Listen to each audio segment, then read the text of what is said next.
વડોદરાના કરજણ શહેરમાં હર ઘર તિરંગા હર ઘર સ્વચ્છતા અભિયાન અંતર્ગત ભવ્ય રેલીનું આયોજન કરવામાં આવ્યું। રેલીમાં પોલીસ અધિકારીઓ, સ્થાનિક યુવાનો, શાળા કોલેજના વિદ્યાર્થીઓ અને ગ્રામજનો વિશાળ સંખ્યામાં જોડાયા।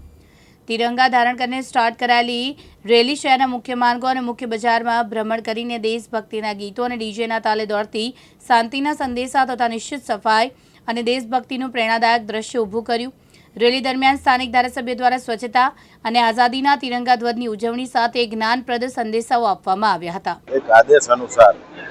આજે તિરંગા યાત્રાનું ભવ્ય આયોજન કરજણ નગર અને કરજણ તાલુકા દ્વારા કરવામાં આવેલું છે। એની અંદર તમામ લોકો,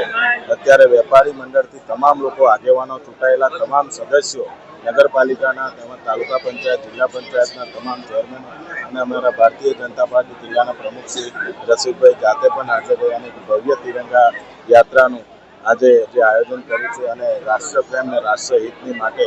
આજે જે દેશ માટે અત્યારે જોયું સિંદૂર ઓપરેશન અને મહાદેવ ઓપરેશન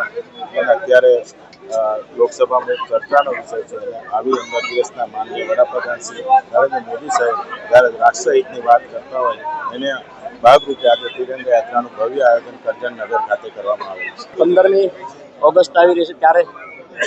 દેશભરની અંદર તિરંગા યાત્રાનું 10 તારીખથી 14 તારીખ સુધીમાં આયોજન કરવામાં આવ્યું હતું। એમાં વડોદરા જિલ્લાની અંદર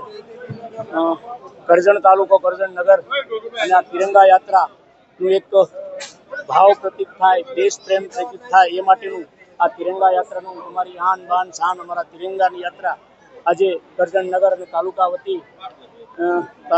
કરજણ નગરમાં જે તિરંગા યાત્રા કરવામાં આવી એની અંદર અમારા લોકપ્રિય ધારાસભ્ય ભાઈ શ્રી અક્ષયભાઈ પટેલ અને નગરના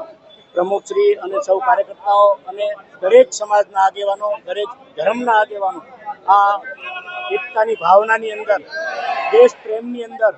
જે જોડાયા છે, આ એકતાની અંદર તમામ ધર્મો જોડાતા હોય છે ત્યારે આ યાત્રા ખૂબ સારી નીકળી અને દેશ ભાવના પેદા થઈ એ માટેના આ એક તિરંગા યાત્રાનું આયોજન કરવામાં આવ્યું હતું। સાથે સાથે પર્યાવરણનું પણ જતન થાય અને સ્વચ્છતા અભિયાનનું પણ ખ્યાલ રખાય એવું આપ સૌ નગરજનોને હું આ યાત્રા તબક્કે વતી હું શુભકામના પાઠવું। મનોજ દરજી, દિવ્યાંગ ન્યૂઝ, કરજણ, વડોદરા।